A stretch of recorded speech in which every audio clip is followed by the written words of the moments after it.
Hey guys, what's up? Welcome to another episode of Complex Like Wine, the podcast where we talk about complicated things and improve over time, just like wine does.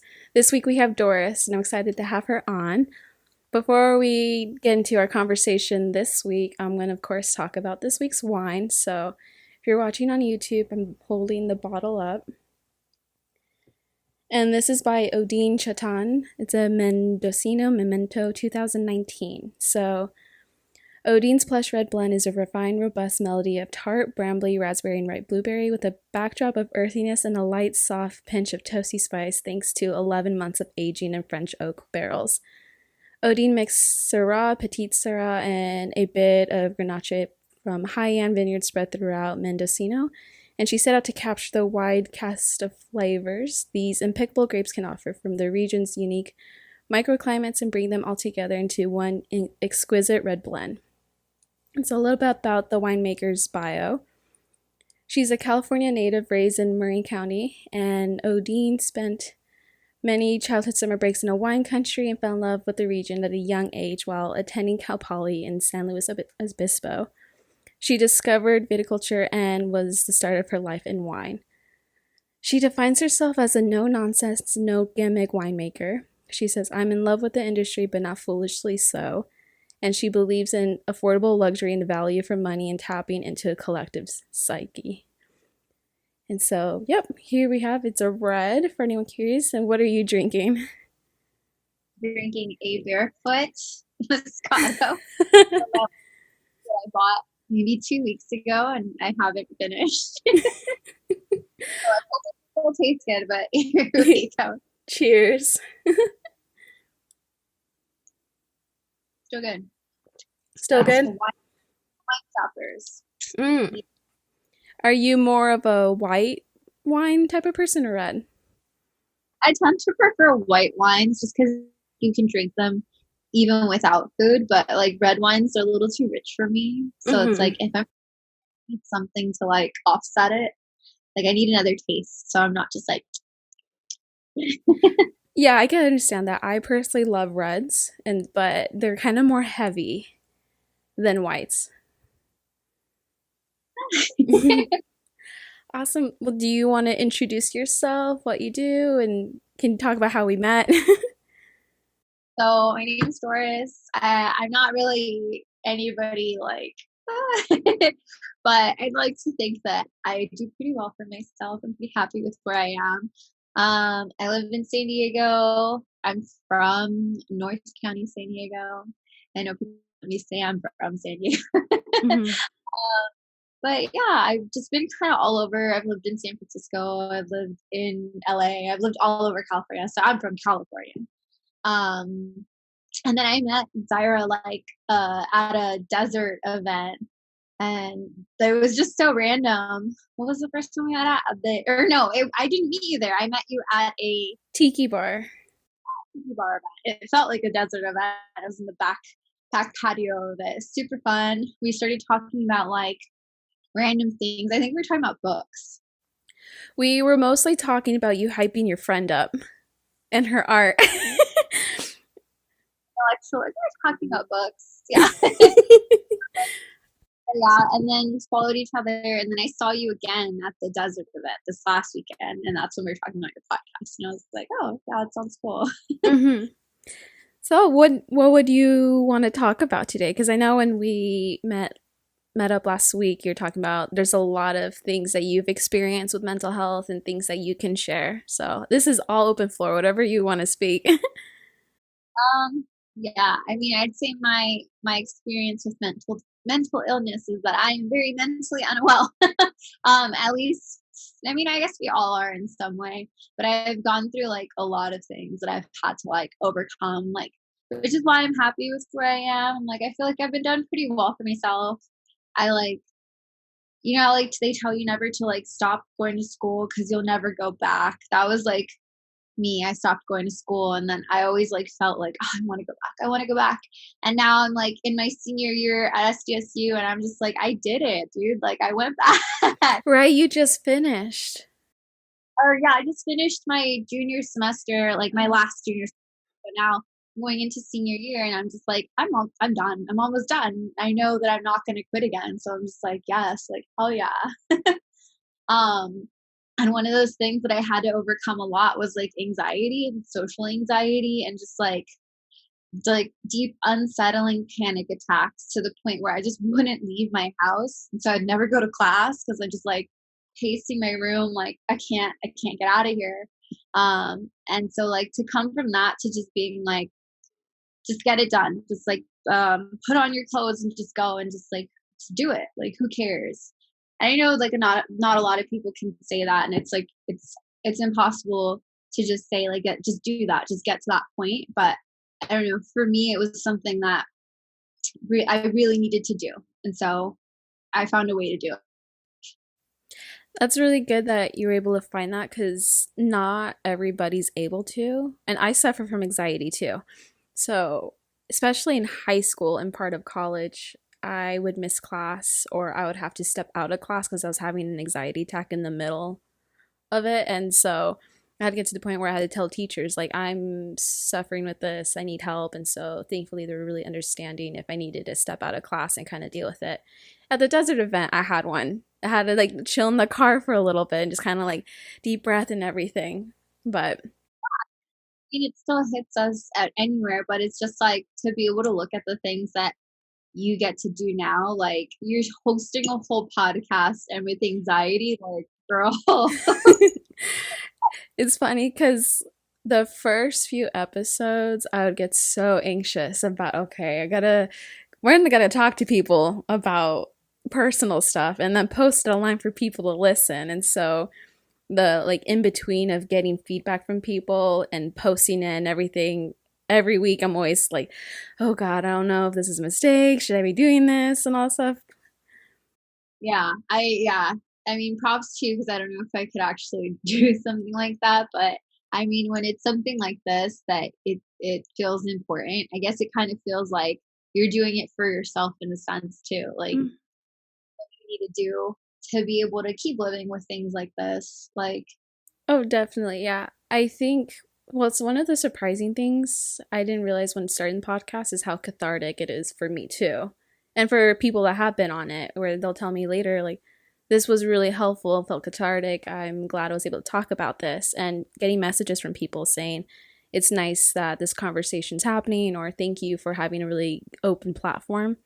And so, even with anxiety or depression, like those blockages want to prevent me from not doing anything, from not leaving my house. But afterwards, when you kind of get through the shit, you realize, okay, it was so well worth it to like get your stuff done, like you said.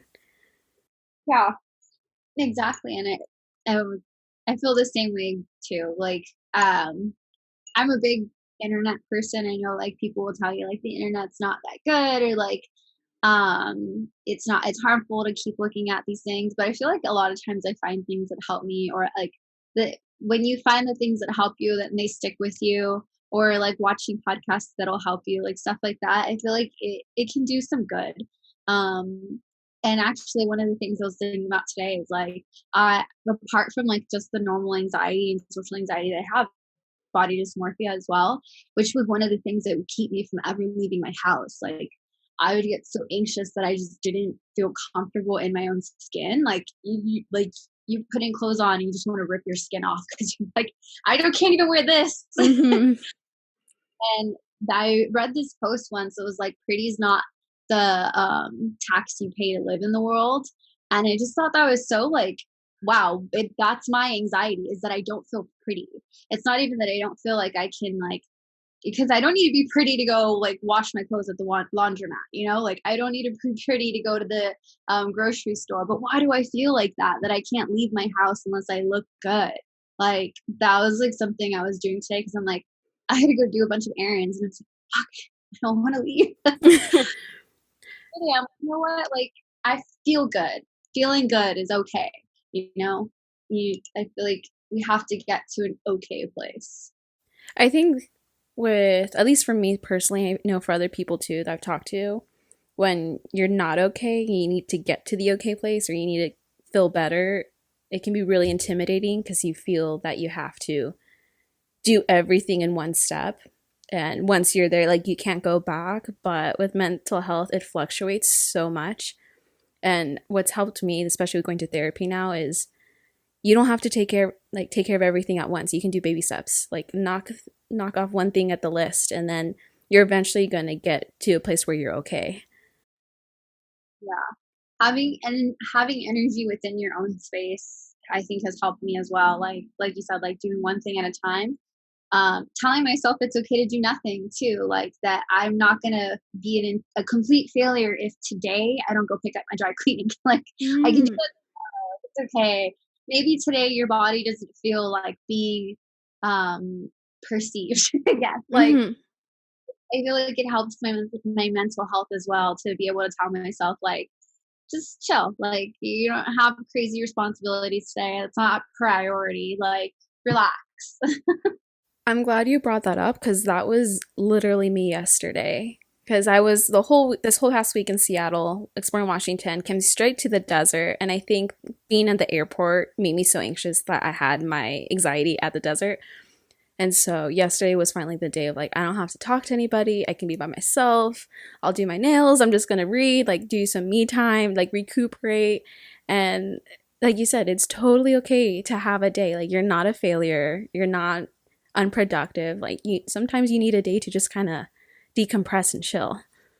Yeah, definitely. I like those nothing days and not and telling myself it's okay because then at the end I don't feel like oh my god I did nothing. I'm like oh my god I got to do nothing all day. Like that was awesome. Changing perspective on things helps too.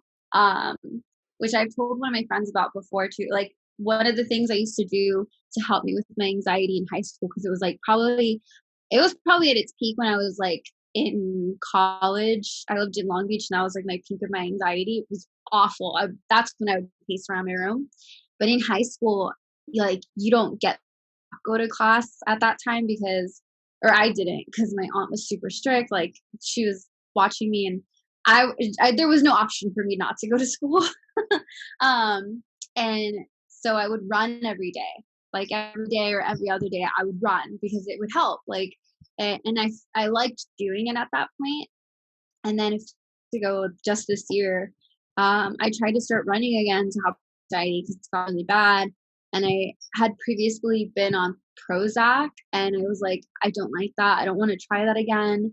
Um, Not that there's anything wrong with medication. Like medication helps a lot of people that I've known, but for me, I didn't want to go through that trial of like trying different medications because I just didn't have the time to keep up with like seeing my psychiatrist and stuff like that. So I tried running and it was really hard to start doing again. And I was like, fuck. And I'd wake up every day and I'd be like, fuck, I can't go run or I have to go run or like this and that. And then I started thinking about it. I'm like, why do I have this perspective? I know running's going to help me. So I started feeling like I'm going to carve out this time to run. I'm going to get to go. This is my treat. I'm like, yes, I get to go run today. Like, oh, I have time, like making it exciting. And I started changing that perspective and giving myself little goals of like, today I'll run half a mile further. Today I'll try to beat yesterday's time. Or today I made it fun for myself. And changing the perspective in that like helped so much. And I was just like, I was just running like crazy. It was awesome. I just want to say I really love the way you're talking about it because you bring up the healthy perspective of it doesn't have to be a chore. Like you can make it fun and it's healthy for you. I think where I am right now with exercising is I know I need to do it because I know it will make me feel better, but I get so anxious about going outside by myself to run or walk. I'm like, I don't know, like do something else. Maybe I'll draw or stuff. But what I'm trying to do now is okay, maybe just walk a little bit, maybe like 20 minutes, 30 minutes, go walk with my dad every once in a while, and I'll realize I feel way better after I'm doing it. So like again, the baby steps. Don't have to like start with a mile, but maybe just like a quick walk or some yoga or stretching, which I try to do now because I always forget how important it is to be physically active and how much it does help with anxiety and depression. I feel like because that like I feel like anxiety and depression kind of can go hand in hand a lot of times. If you're anxious and you're so anxious and overwhelmed, you don't do anything. It keeps you from doing things, and then you get depressed because you're not doing anything. You're constantly anxious, and you're just like, ah, Amen to that. yes. But I feel like, sorry, I blanked, but I took baby steps, and just that mindset. You don't have to, you don't need to, you want to, like, like, it's gonna help you. So if you put it in that obligation, it's like, ugh, it's another chore. But like I'm excited, like that mindset definitely helped me. And I've always been obsessed with that. Like, you don't have to do things like work. I hate working sometimes. And sometimes I get excited because I'm like, I get to see people. And so I just like pump myself up, and I play my music, and I'm like, I'm going to have a good day. Mm-hmm. No, that's really important because again, like you said, you don't have to do anything, but you're able to do stuff. And sometimes the way I try to look at it is like some people aren't independent enough to be able to do something just by circumstance or a disability or something. So you have to look at the perspective like it's a blessing in disguise that you're able to do things even though it might be work, but life is work and nothing's easy. Definitely not. A lot of things are not easy. Especially like one thing that I felt like was really not easy was, I mean, of course, like everyone feels this. It's the pandemic. It was so not easy. And trying to like stay active for your mental health was really hard. And which is when we started running again like a few months ago, because I don't know, I thought about it before that. And I was like, why didn't I like keep running throughout the pandemic? I lost my job. I wasn't going to for the first half of it. And then the second half of it, I still kind of wasn't working for a while. And I'm like, why didn't I do anything? And then I'm like, oh yeah, we were terrified to go outside. That was the thing. Like, I was scared to go anywhere because I live with my dad, who he's 63, I think now, and he was a smoker his whole life. He's got all these other complications, and I was like, I was scared I was gonna kill him. Like, I was terrified to go outside, and I feel like that's another thing that, um, like I wasn't thinking of, and I was putting a lot of pressure on myself with everything else, like getting anxious of like, oh my god, I'm not healthy, I'm not exercising, oh my god, I'm gaining weight, like it's feeding into my dysmorphia and my anxiety and everything else. And I'm just like, why am I being so hard on myself? Like, we literally were, everyone was afraid. Like, it wasn't just me, and I shouldn't just like be so hard that I'm like, you didn't keep doing anything. But yeah, just like forgive myself. Yeah, I think especially this past year, everyone was going through that. For me, I graduated last year, and so any internships or anything related to what I want to do was just kind of out the window. And so there's the pressure of, okay, I don't have a job, I'm not really doing anything. And then when I'm in a rut or like when I'm stuck, I'm stuck. I just kind of, it's really hard for me to get out of it. And so it took me a while to kind of realize, and thanks to the support of my friends and family was saying like, like everyone's going through this. This isn't just you, but what are you going to do about it to make yourself get out of being stuck? And so wanted to ask you how, since we've talking about a little bit about anxiety, how would you describe like your anxiety has changed from pre-pandemic to now? um I don't know. It's hard to explain.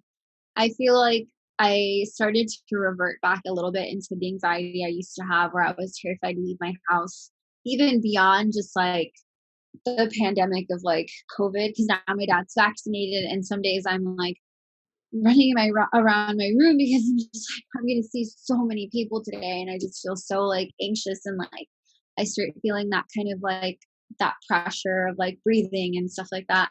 Because so I work at a restaurant, and for a while we were pretty slow, and I'd see people, but it wouldn't be like the intensity that we're seeing people again now. Like, Mm-hmm. it's just every single day is busy, and there's so many people, and people are starting to get like rude again, and it just like I'm having panic attacks at work, and it's Yeah. like running, and I just feel like yeah, I know I'm excited to go outside again, but I wish people would just like I really liked that kind of I guess politeness that everyone was having during the pandemic of like, oh, like people are working hard, like we should appreciate them, blah blah.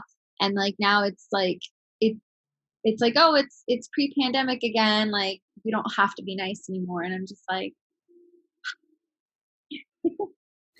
Yeah, I've noticed that shift too a little bit, and it kind of baffles me because I think right now we should be the most kind because we're not out of it. People are still struggling, and everyone's trying to adjust back to how it was before the pandemic.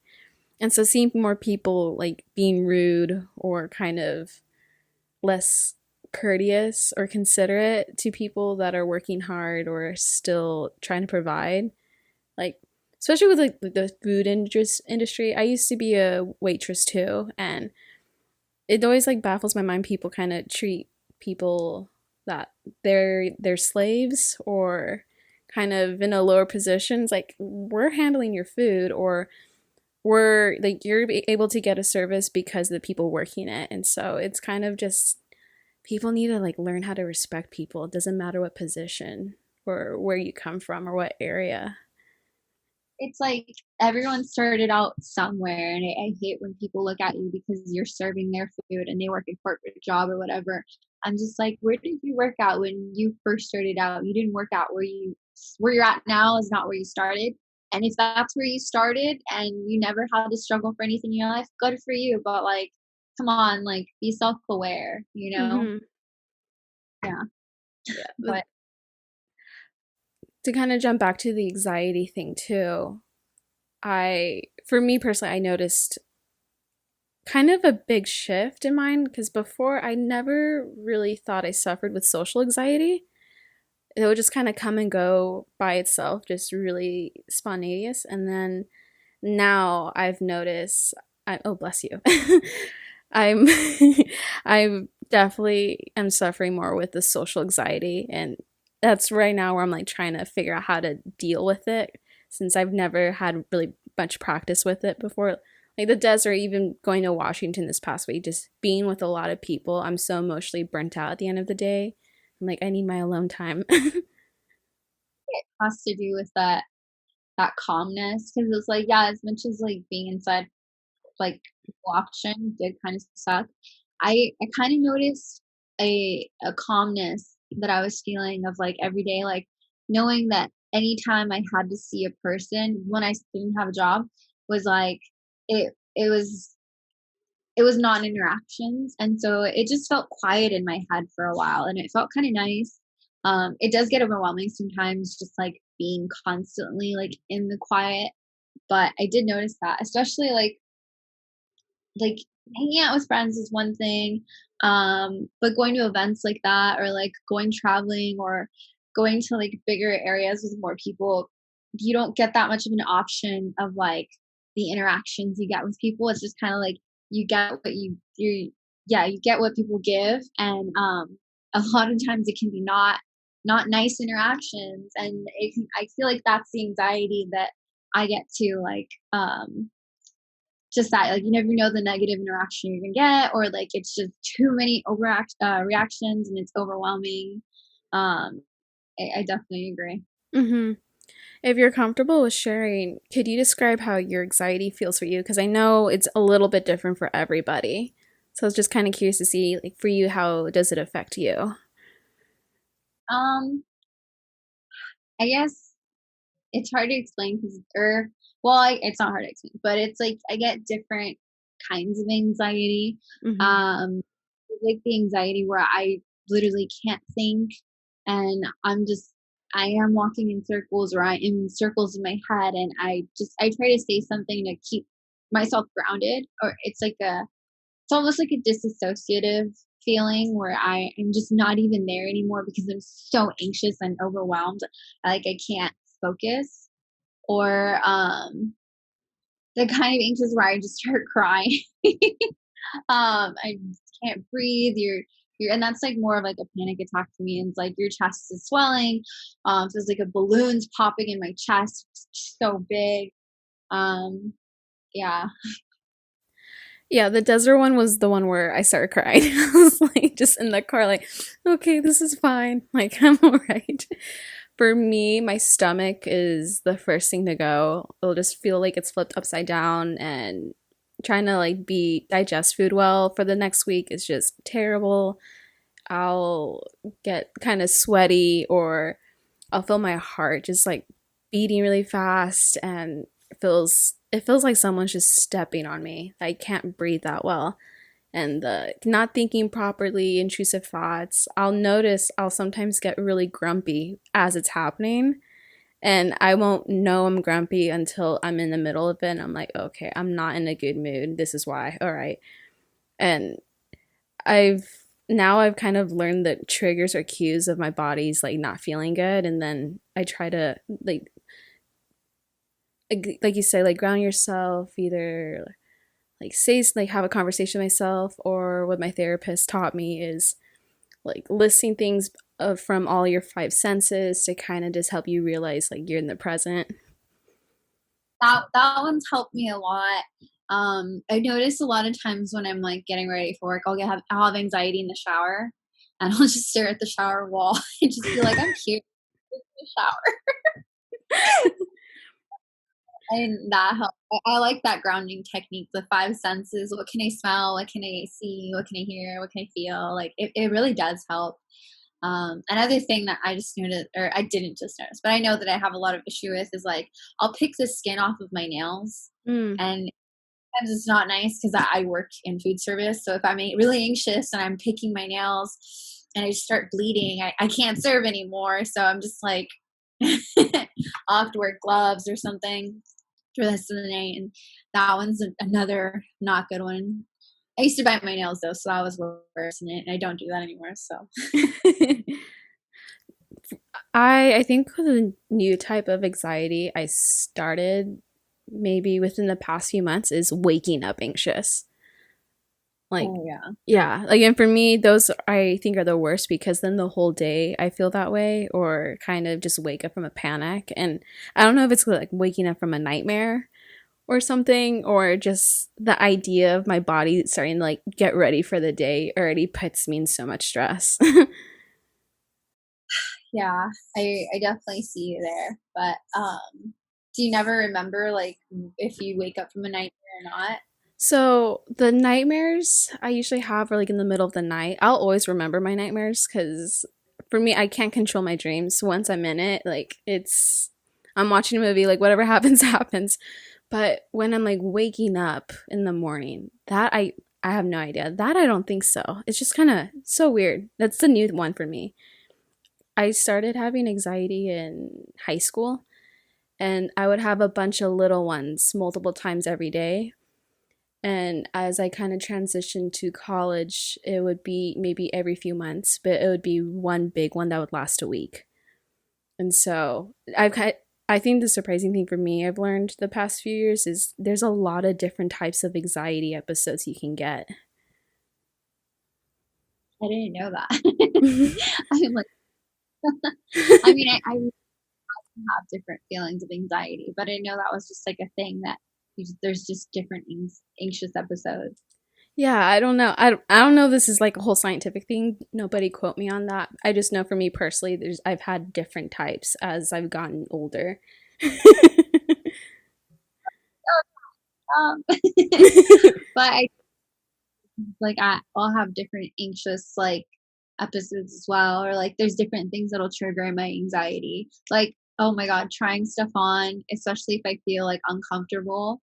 Like dressing room anxiety, oh my freaking god. It's Hmm. like of anxiety, especially like I was a really chubby child, so like gay, and I have Latin like family members, and I know this is a like big thing in the Latin community. Is like they kind of like I feel like it's internalized like machismo, like you need to look good or whatever. But whenever I'd go with my family to like dressing rooms, I would just get so anxious because I knew they were gonna make me come outside. They would like turn around. Oh, okay, like you need something bigger, or that doesn't fit you, or like, oh, why do you look like that? And you just be like, "Ugh, I don't want to do this. I don't want clothes. So now when I go to try on stuff, I almost hate going with other people shopping because they want to see what you're wearing or this and that, and I'm just stuck there like standing in the mirror like, oh God, I don't want to go outside. Like So I just go either I buy online now or I just like go in, try it on by myself and just like leave. And I'm just like so much anxiety in the dressing room. Hmm. How would you describe your journey with like body dysmorphia has been for you? Like when, if you're comfortable sharing, like when was the first time you realized that there's times where you're not feeling comfortable in your body? That's Um, everybody. I think I know we all suffer from like because of just the culture that we have. Capitalism wants you to consume for like whatever reason, and like a big reason that they can get you to consume is like sex, and then what's another big reason is like internalized like misogyny, and it just it's like this big ass cycle, and it sucks. But like for me, so my mom was always really overweight since the time I was like born, and she always says that I made her overweight. It's like I was like a model or I was like skinny or whatever. And then I got pregnant with you, and like you made me gain a lot of weight and this and that. And I'm like, I'm sorry, I'm a kid. I'm only, Like it's not my fault. and then that was always a big thing with her is like her body weight. And I think that's where I got that from because she wouldn't go outside. She wouldn't do things like to this day. She like really won't go or do anything anywhere. I mean, now she's a lot better, but like she wouldn't go anywhere growing up. She didn't know how to drive. She didn't want to go to the bus because she didn't want people to stare at her. And I was like, Mom, who's gonna look at you? Like Yeah. we're just down the street or go do something. And she like anytime I was hungry, she would like pinch the bottom of my chin or pinch my arm. She would always like do this to herself or like to me, and I'd be like, dude, there's like I didn't know there was so many things that could be wrong with your body, like until like growing up with her, until like she would point it out to me, and it'd be like I would feel fine, and then she would tell me your arms are getting kind of big. I'm like, your arms can get big? Like, what are you talking about? So it was just like growing up with that, and it got worse before it got better. And like people, I just to this day, like I don't make comments about people's bodies, like in any way, shape, or form. Like you can always say something better, and I feel like if I can't figure out a good way to say it that doesn't relate to somebody's body, I won't say anything. Because like people ask you like, oh, how does this shirt look or something, you know, and it's not very flattering, and I'll think like, how can I say this? Like, you know what? Let's try a different thing, or like, let's try a different fit, and let's try it. But it has nothing to do with body because people sometimes make comments about your body and it sticks with you forever. Like I've had a friend's mom tell me I had good child rearing hips, and I'm like, what the fuck does that mean? Oh, wow. In the mirror, like, what does that mean? Or like, I had a doctor once tell me like I weighed 113 pounds and I had weighed 100 and like 30 or 40 like a year before that, and I had struggled to lose all that weight, and I was proud of myself. And he's like, oh, you weigh a little bit more than I would like you to weigh, because he was talking about the BMI chart, and I'm just what the fuck does that mean? And I'm struggling then to lose the last 13 pounds until I was 100 pounds, and I had an eating disorder, and I was like struggling with all these other things. And I realized like, if I'm not happy at 100 pounds, I'm not going to be happy at any pound, because like, it's just, it has nothing to do with how I wear or how I look. It has to do with like the way that I look at like how I look or how much I weigh. If I don't have a healthy relationship with like just my body in general, like I said, it's not going to matter how much I weigh because I'll never be happy. I'll never be confident. And I look at pictures now when I was like in high school and I weighed 100 pounds, and I was like, I wanted to weigh 98 pounds, and it just was never enough. That and it was never enough. And I look at pictures from when I weighed 120, 130, and I was really confident and happy, way more confident than I was in high school. I was always like hiding under big sweaters because I was afraid people would see me and see what I really looked like. And I'm just like, what's the point, dude? Like, you're never happy. So yeah, that's like I think that's a big one. I think people don't realize what they say to people, and I just don't say anything. Just do not ever comment on someone's body, because you don't want to be that person that they think of when they're like, you know, self-harming or something. Hmm. You bring up so many important points. Because when we talked to the desert, we both talked about that we grew up with toxic moms, and especially like with parents, the things they tell their kids, parents don't realize that sticks with them. with my mom, she'd always say, like, you can't laugh or smile because you're gonna get wrinkles. And I was like, so I can't like be happy? Like I'm not supposed to have wrinkles? Or I've always kind of struggled with weight too. I was a bit pudgy when I was younger, and so she would make comments that like I was getting chunky or that I need to lose weight, or she would take like make my portions of food much smaller than my brother's. And mind you, I was maybe like 115 in high school. College is when I got the freshman 20 or freshman 15, and the heaviest I've ever been was 140. But I was kind of like looking back now, like I wasn't unhealthy. I was like a bit thicker, maybe. Yeah. Yeah, like the whole BMI thing. I remember, so I'm 5'1", and I think at the time I was maybe like 120, and they were telling me like you need to be 100 because your BMI doesn't match. And I was looking at myself like, there's no way my body reaches 100.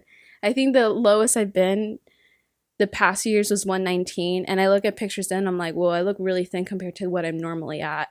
But it's kind of the whole BMI thing, especially I think with different ethnicities and body types, like Latinas, like we carry weight differently than your typical Anglo tall, thin person, you know? 5 feet too. I'm like, where the fuck do they want it to go?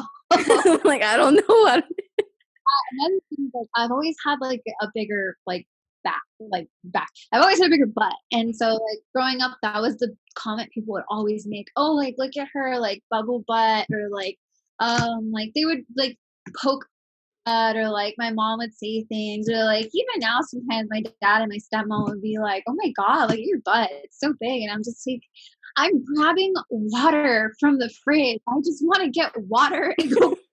And I don't want to like. I'm not having a fashion show. I didn't wear these sweats so you could tell me my butt was big. Like it just like it feels like you can't. And then I feel like that contributes to that feeling of like I can't go into the world. I can't go down the street and buy anything, or like go running because people are going to be looking at my body. And I want to just be a person. And I feel like that hurts me as well. Like trying to go out and like make new friends because I'm always like worried that I'm not a person. I'm a body. Like I just want to be this inside, the inside of me. And I don't know. It just it hinders, and sometimes like if I'm feeling myself, it doesn't. But you have to get to that healthy mindset, and I feel that like I look at old pictures and I'm like I wasn't unhealthy. I was unhealthy up here. Like it just Mm-hmm. that's why I felt, and like you can see it in pictures. You look uncomfortable. I would feel uncomfortable, but I didn't look bad. I felt bad. Mm-hmm. I think also the hard part too of when you're complimenting somebody with their body. Like I've had when so my senior year, I had my film thesis and I was under so much stress that I literally had no time to eat because I was doing everything. And that's when I lost like 15 pounds within a month or two. And I didn't realize it myself, but I would have friends like, "Oh, wow, you look way better. Like, what have you been doing? You look so good now." And then I realized like, "Oh, did I look really bad back then? Like, was I looking really trashy like a month ago? Like, what does that mean?" Good, and you're now reconsidering everything. Like, what does good mean then? Like, Yeah, so it's kind of the hard part of like if you're gonna comment on somebody, just find a way to say it that's supporting them now and not referencing, you know, and I think I didn't really realize it, but I wouldn't say I had an eating disorder, but when I realize when I'm stressed, I don't eat and I lose weight pretty fast, I kind of got in the habit of like, okay, I shouldn't eat as much. That way I maintain being at a lower weight and kind of realize that's not healthy either. And so just kind of not getting stuck with the idea that you have to weigh this certain amount because everyone's complimenting you and saying you look better. Like, are you actually eating and being healthy? Because if you aren't, then that's not good either. and then the other thing is like muscle weighs more than fat. So there was a point in time where I was super fit, but not for the good reason. Like I wasn't doing it because I wanted to feel good. I was doing it because I was just so incredibly anxious and tired. I was so tired of all the time hearing my friends parents say like, oh, like how much bigger you are, and I'm just like, what the fuck does that mean? Like I when like just never say anything. Or my grandma too. My grandma will tell me. So I was supposed to go see her today, and I was kind of scared to go see her because I'm like, she's gonna tell me how big I am. Like for what? I just can't say, hey grandma. But when I was like really like working out a lot, I would bike to school and I would do yoga for an hour and then I'd bike home and change and then bike back, and like it was just constantly working out, and then I'd go home and go to the gym and stuff like this. I still weighed the same. I weighed 125, 130, and I so badly wanted to go back to when I was 100 pounds in high school, not realizing that everything I was doing was counterproductive because I was going to be muscular. I was going to always weigh that much. And that wasn't bad. Like, that's why I don't weigh myself anymore. I have a scale just somewhere in my bathroom that has no batteries because I'm just like, why would I want to go through that? I go to the doctor and I tell them, like, don't tell me. I don't want to know. Like, it's going to just hurt. And if it doesn't, I'm going to obsess over the fact that, oh my God, I've lost weight. And then what am I going to attribute that to? I'm going to be like, oh, well, I haven't been eating. So that's, of course, that's the answer. Like, don't eat, Doris. Like, and that's not good for me because then that triggers like my eating disorder. And so I just stay away from things that trigger it. Like, I don't want to know how much I weigh. I try to help people. Like, I don't ask people, how did this look? Like, I just try to keep it to a good level where it's okay. Like, I think That's a really good point. I think even outside of like body dysmorphia or just anything, if it's kind of out of sight, out of mind, if you know there's stuff that's going to trigger you, don't look at it or don't put it in front of you because you know the outcome. And I think for me, that's sometimes hard because you look at it because you want to know or you need to like be reassured or give yourself the very negative motivation to fix something in a really unhealthy way. And so what I've done now is like, okay, if something's triggering me, out of sight of mind, like put it away. Maybe I'll look back when I'm in a healthier place, or this isn't healthy for me at all, and I'm just gonna put that to the side. yeah, definitely. I love when you're in a healthier place because it's like it's not awful to know how much you weigh sometimes because you do. They're like, I have diabetes that runs in my mom's family, and it's like I do kind of need to keep track of my health. So I just try to be healthy in every day and try to make healthier choices. But if I'm living my life, I'm not going to put myself on like this crazy strict thing where everything is restrictive because then I'm gonna binge, and that was like a big problem for me. It was like binging on things because you'd restrict and restrict and restrict. And then you would binge because you're just like something triggers you and you just Mm-hmm. don't anymore. And so I feel the same way. Out of sight, out of mind until I feel like healthier and I'm just like, okay, let's kind of take a look at this because some things are inevitable. You need to know. Or the doctor just says it out loud and you gotta know how to cope or deal with things that are just thrust at you. And so I'm like, oh, you know what? We're gonna be healthy about this. We're not gonna go home obsessed about it. We're gonna be like, okay, so that's what it is. Okay. And just like breathe and sit with it. I think sitting with things is like really helpful for me too. Just being like, okay, let me just process this. It's not that bad. It's okay. Yeah, I think it's important to take time to reflect and just take on the facts, be like, okay, this doesn't have to be a bad thing. It's not the end of the world. Let me like figure out, look at the big picture. What are the facts? What are things I need to do? What are things that are okay? Versus like being in the spur of the moment and jumping onto doing something without taking the time to really reflect and contemplate what the big picture is. I think with age, I've learned that because I used to be a very impulsive person. And I still have like my impulsive tendencies. I still see them there. But like I do that now. I breathe and I sit back and reflect on it. Because otherwise I'll jump on something that's not healthy for me. I'll react impulsively.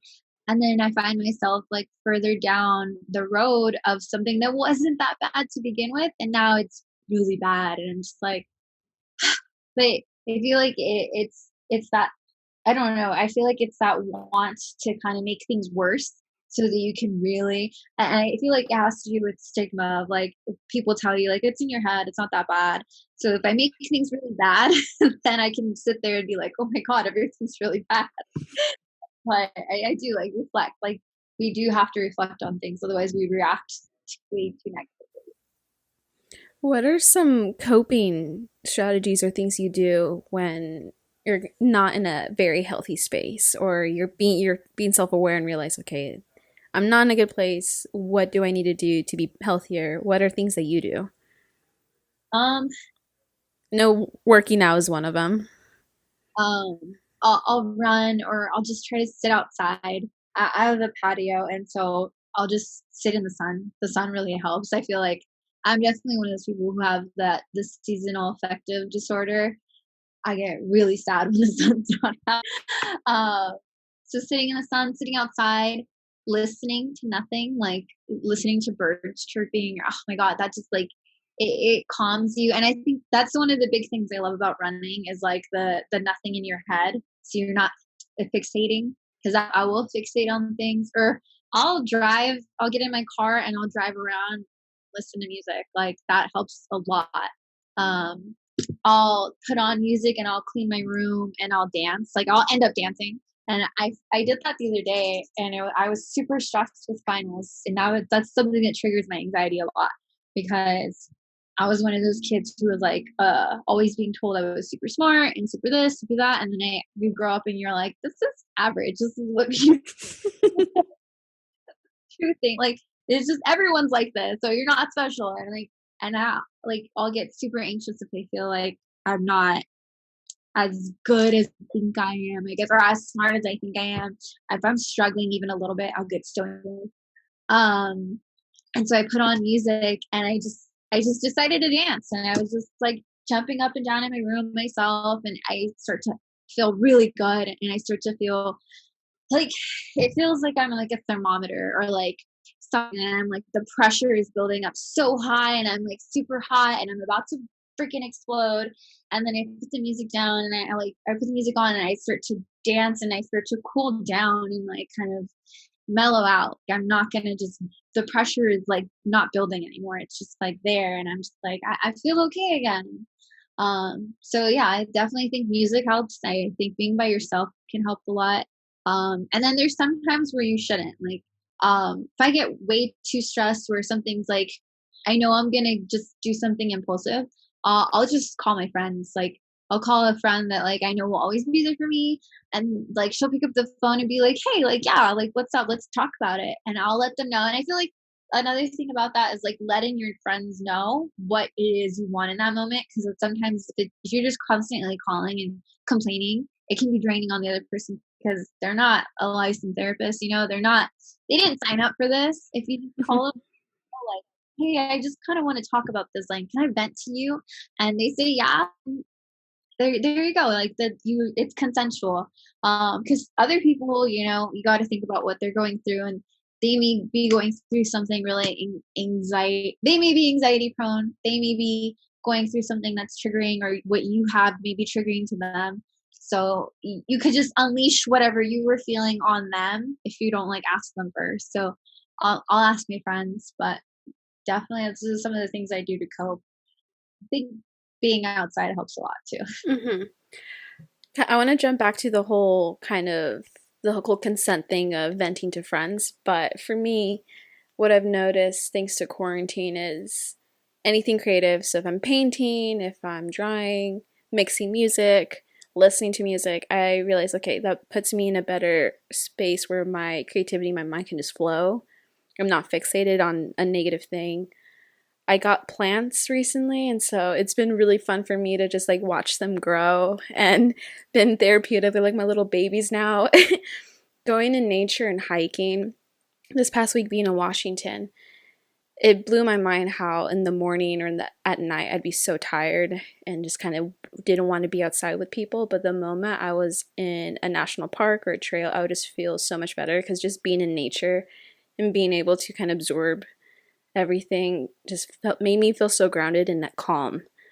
But the whole speaking to your friends and venting, the whole part of making sure it's consensual on the other end of receiving is really important. I used to know a person where they went through a lot of things, and it was really hard to see them go through struggle with a lot of stuff, but it was also really hard for me to deal with a very negative energy consistently, where they wouldn't find ways to get better, or they wouldn't find a way to problem solve for themselves. And so on the receiving end, there's only so much you can do. If the person doesn't want help, you can't do anything. So I think it's important to mention, make sure you're setting boundaries on both sides. Make sure you understand your friends can't be there all the time. And also, if you're on the receiving end, like setting boundaries for yourself in the way that you can still be helpful for them, but also don't get sucked down either. Yeah, definitely. I definitely totally agree with that.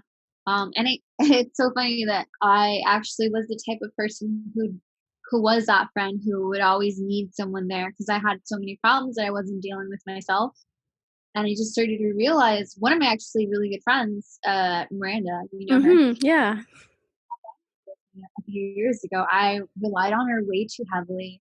I was way too like on like just listening to my and at the time my life was just burning down in my mind and things where I would make it worse because I'm like, if it's so bad, like nobody can tell me that it's not bad. And I just relied on her way too much, and I never even asked her like, hey, like, is it okay that I'm letting this unloading on you?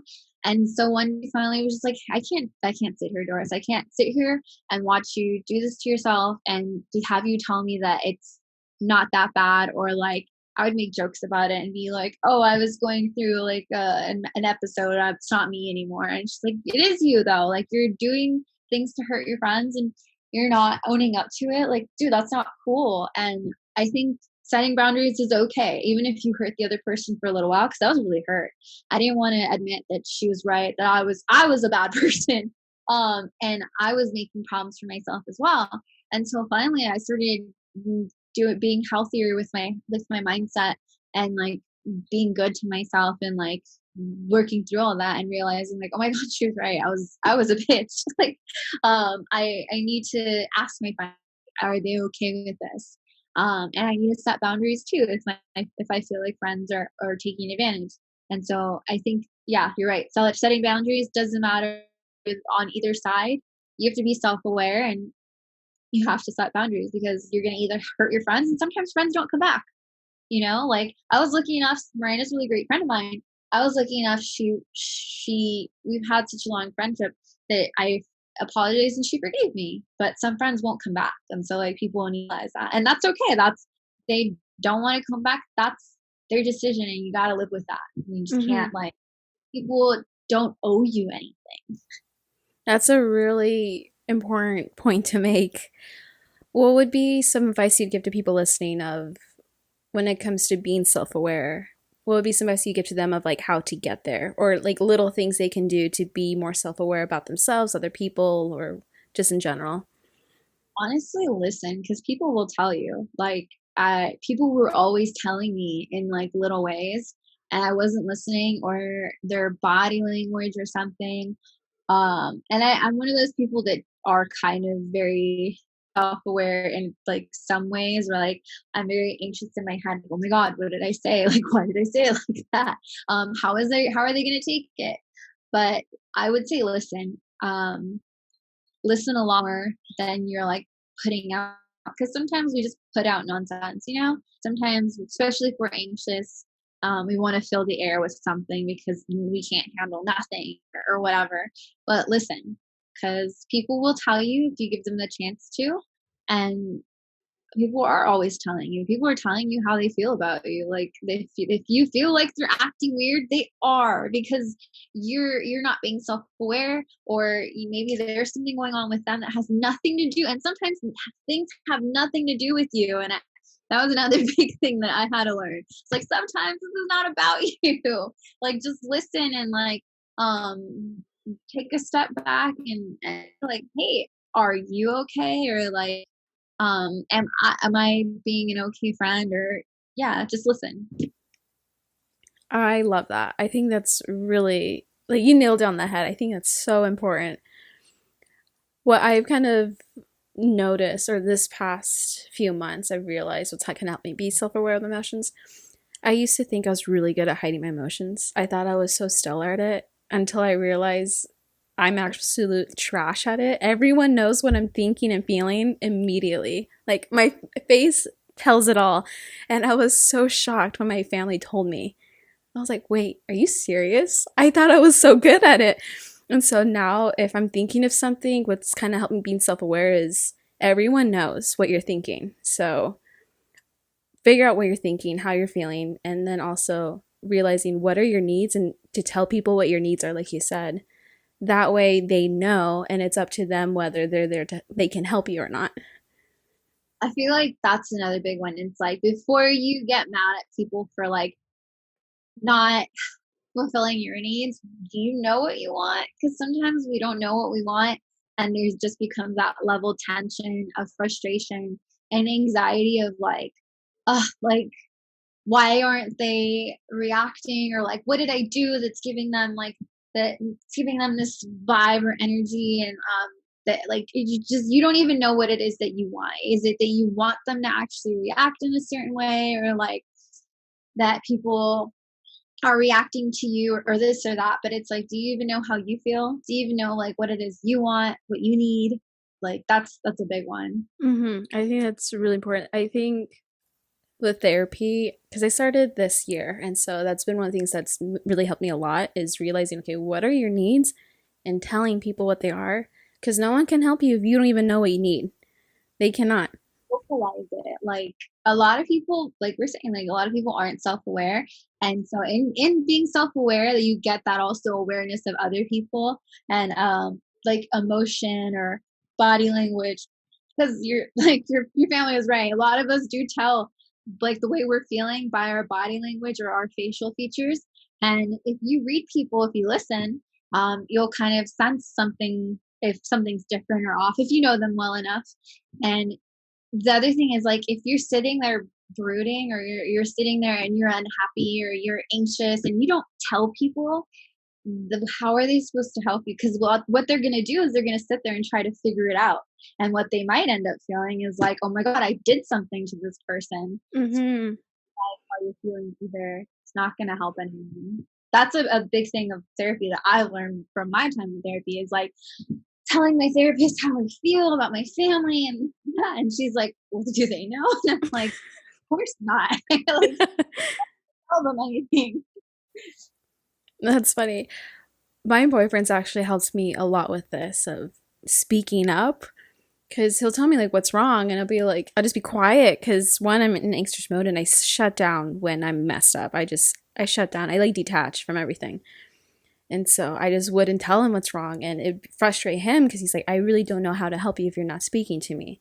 And so it made me realize I'm being taxing to other people just because I'm brooding and having a tantrum fit with myself.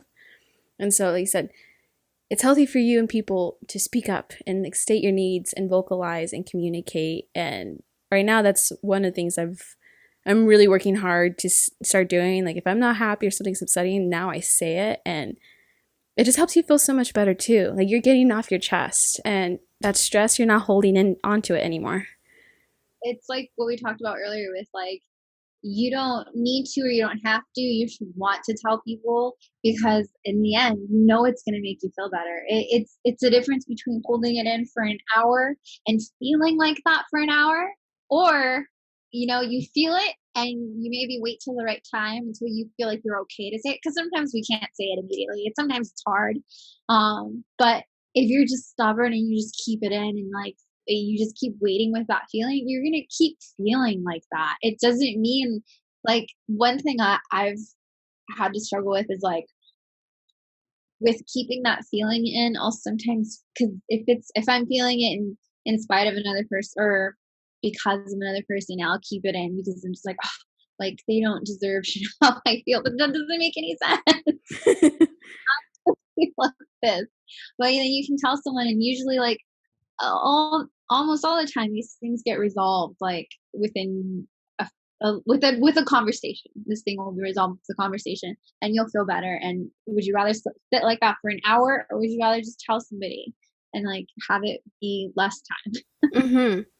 I think another thing to point out is if you're speaking to somebody and they're not allowing you to speak your truth or they get really defensive or get really aggressive, it's not you, it's them. They're not healthy for you, and it's not your fault. So for me, that was what made it really hard for me not to speak, because anytime I try to speak, no one would listen and I'd get shut down, and I thought it was a me thing. But it's not you. They're just not healthy for you. And that's okay. You just have to figure out how to set boundaries there. Yeah, exactly. And a lot of times with people like that, when you're trying to tell them how you feel, you need deflect or deny it, because they probably secretly know that that's how they're making you feel, and they don't want to realize that about themselves. Some people don't want to be self-aware, because in being self-aware you have to accept like the bad parts of yourself. Like you have to accept if you are hurting somebody, but none of us really want to feel like we're the bad person sometimes.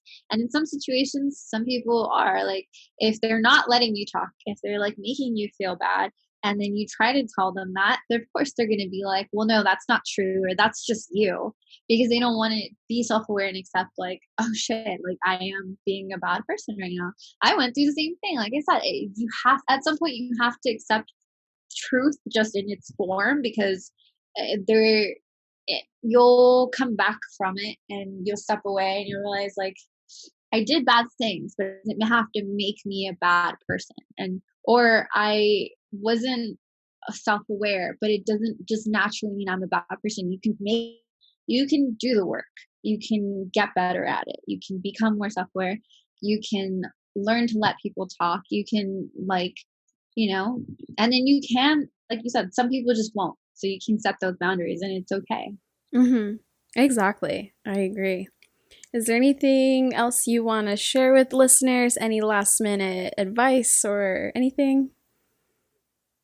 I don't know. I would say just listen more, because I'm definitely a talker and I still struggle with that, listening more, because listening will help you. Some of the most like mentally stable people I've known is that they're listeners. they're not impulsive, they're calm. And I know a lot of these things have to do with whatever mental illness that you have. Like I have ADHD, so the impulsivity, it's like it's second nature to me. But do you learn how to sit calm in your own space, listen when people are telling you how they feel, set boundaries? If you learn how to do that work for yourself, and not just like in a one period or whatever, it's going to be every single day for the rest of your life that you're doing these things. Because if you stop doing it, you're going to just go back to whatever it was that you were, or however you felt. It's for the rest of your life. If you just do this every day, like think about listening, think about taking time to reflect, thinking about boundaries, thinking about how do I feel, what do I want, vocalizing, just do it every day and you'll notice that you feel better. Mm-hmm. 100%. I thank you so much for being on the episode. I really enjoyed talking with you. Too. You're right. I can see what other people mean when they say like this was a fun conversation to have, and I feel like it does help, especially like thinking about when you're in a rut or whatever, and you look back, or this year has felt like a rut for all of us, right? Just having this conversation with you, it reminds me that like, dude, I did really come really far. Like I do know these things. I'm working towards being mentally healthy, and of course, none of us will ever just be perfect or stable or whatever, but it's work every day. I saw a post that said, "You've survived all of your worst days so far." And I was like, that is so true. As much as I think I am dead inside and I'm like not making it, I'm a failure, all my worst days, I've made it through, which just lets me know like I can keep going and it's okay. Of course. Sorry, my computer's dying. I'm like, where's the charger? Oh, it's okay. But anyway, before it dies, thank you so much for being on. I really enjoyed talking with you. Here's another cheers, Doris. I hope you guys have a good night, and thanks for having me. Yes, no, thank you so much. All right, thanks guys for tuning in for another episode. I'll link up information, of course, and yeah, thanks again. Okay, bye.